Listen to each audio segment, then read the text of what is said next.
And right on set, and action. Keo, slate first. Hi, my name is Keolani Castro-Bertelman. I'll be reading for the part of Guy. Hi, my name is Jasmine Del Castillo. I'll be reading the part of Bruno. Sure, I went to college. 3 of them. Every time they kicked me out, my father threw me back in. He finally gave up. He thinks I'm an awfully small fry, not worth the bait. You my friend, Guy? Well, sure, I'm your friend, Bruno. No, you're not. Nobody thinks I'm anything special. Only my mother. My father hates me. You must be imagining things. And I hate him. He thinks I ought to catch the 8 to 5 bus every morning, punch a time clock and work my way selling paint or something. Him, with all his money. Well, what do you want to do? You mean before? Or after I kill him? Before, of course. I want to do everything. I got a theory. You're supposed to do everything before you die. Have you ever driven a car blindfolded at 150 miles an hour? Not lately. I did. I flew in a jet too. Zip. Man, that's a thrill. Almost blow the sawdust off my head. I'm gonna make a reservation on the first flight to the moon. What are you trying to prove? I'm not like you, Guy. You're lucky. You're smart. Marrying the boss's daughter is a nice shortcut to a career, isn't it? Marrying the senator's daughter has got nothing to do with it. Alright, why can't a fella just look past a tennis knot without being a gold digger? Take it easy, boy. I'm your friend, remember? I'd do anything for you.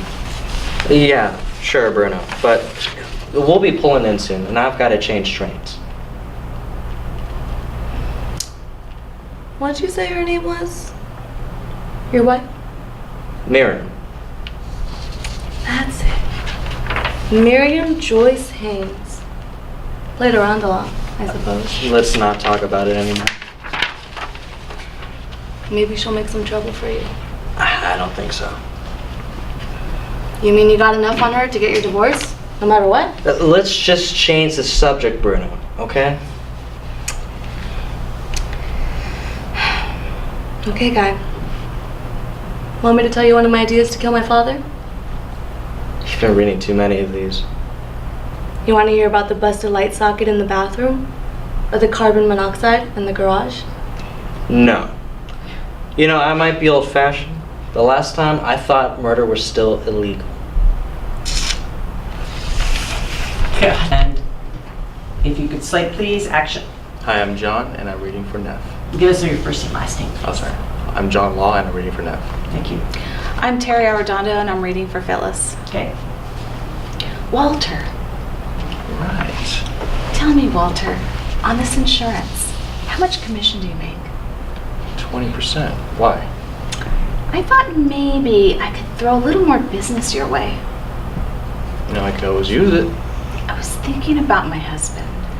I worry a lot about him. Down in those oil fields, it's very dangerous. Oh. Not for an executive, is it? He doesn't just sit behind a desk. He's right down there with the drilling crews. It's got me worried sick. Oh. Well, you mean a crown block might fall on him some rainy night? Please, don't talk like that. But that's the idea. The other day, a casing line snapped and caught the foreman. He's in the hospital with a broken back. Bad. It's got me jittery just thinking about it. Suppose something like that happened to my husband. Well, it could. Don't you think he ought to have accident insurance? Uh-huh. What kind of insurance could he have? Well, say enough to cover doctors and hospital bills. Say 125 a week. Cash benefit. And he'd rate around 50,000 capital sum. Capital sum. What's that? Oh, that's if he got killed. Maybe I shouldn't have said that. I suppose you have to think of everything in your business. Mr. Dietrichson would understand. I'm sure I could sell him on an idea of some accident protection. Why don't I go talk to him about it? You could try. But he's pretty tough going. They're all tough at first, believe me. He's got a lot on his mind. He doesn't want to listen to anything except maybe baseball game on the radio. Sometimes we sit all evening without saying a word to each other. Sounds pretty dull. So I just sit in it. Is that what you married him for? Maybe I like the way his thumbs hold up the wool. Anytime his thumbs get tired. I want to ask you something, Mr. Neff. Could I get an accident policy for him without bothering him at all? How's that again? Well, that would make it easier for you too. You wouldn't even have to talk to him. I have a little allowance left on my own. I could pay for it, and he doesn't have to know anything about it. Wait a minute. Why shouldn't he know? Because I know he doesn't want accident insurance. He's superstitious about it. Well, a lot of people are. Funny, isn't it? If there was a way to get it like that, all the worry would be over. You see what I mean, Walter? Sure. I've got good eyesight. You want him to have a policy without him knowing, right? Mm-hmm. And that means without the insurance company knowing that he doesn't know.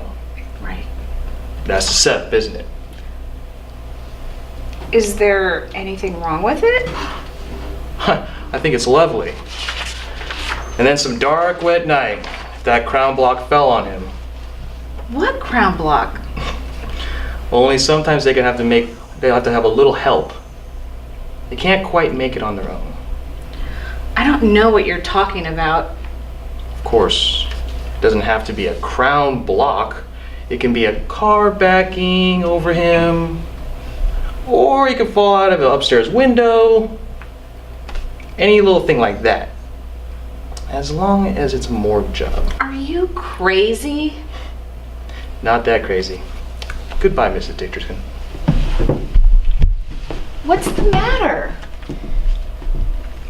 Look, baby, you can't get away with it.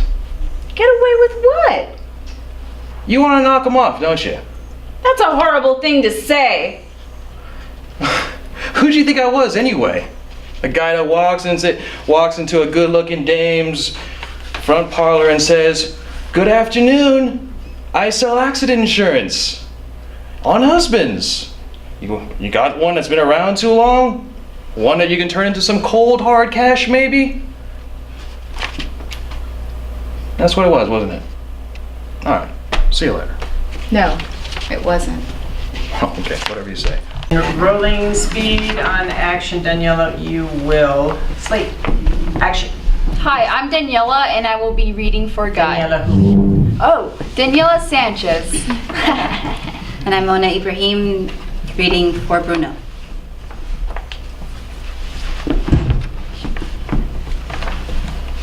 Sure, I went to college. 3 of them. Every time they kicked me out, they threw me back in. My father threw me back in.